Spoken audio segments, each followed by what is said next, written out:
সব লোকে কয় লালন কি জাত সংসারে। এই জায়গাটি ঐতিহাসিক ফুঙ্গা গ্রামের নিকলি হাওল নামে পরিচিত। সংসারে লালন বলে জাতের কি রূপ, লালন বলে জাতের কি রূপ, দেখলাম নাই নজরে সংসারে। সব লোকে কয় লালন কি জাত সংসারে। প্রতিদিন বিকেল হলে প্রায় শত শত মানুষ ভিড় জমায় এই নিকলি হাওলে একটি ভালো এবং সুন্দর মুহূর্ত কাটানোর জন্য।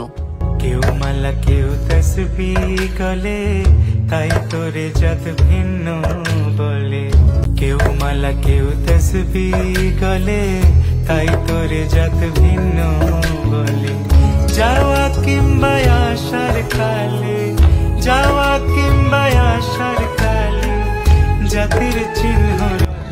আসসালামু আলাইকুম। আমি এই মুহূর্তে অবস্থান করছি 1 নম্বর ওয়ার্ডের ঝলম ইউনিয়নের ফুঙ্গা গ্রামের নিকলি হাওলে, অর্থাৎ মানুষ ভালোবেসে এটার নাম দিয়েছে নিকলি হাওল। অর্থাৎ যারা হচ্ছে সুনামগঞ্জ বা টাঙ্গর হাওলের মতো জায়গায় গিয়ে হাওলের ফিলটা নিতে চাচ্ছেন, তারা হচ্ছে এই যে হাওরটা এখানে আসতে পারেন। এখানে প্রতি শুক্রবারে প্রায় অনেক মানুষ হয়। আশেপাশে কাশফুল, দুপাশে বয়ে গেছে, সামনে বয়ে গেছে ডাকাতিয়া নদী।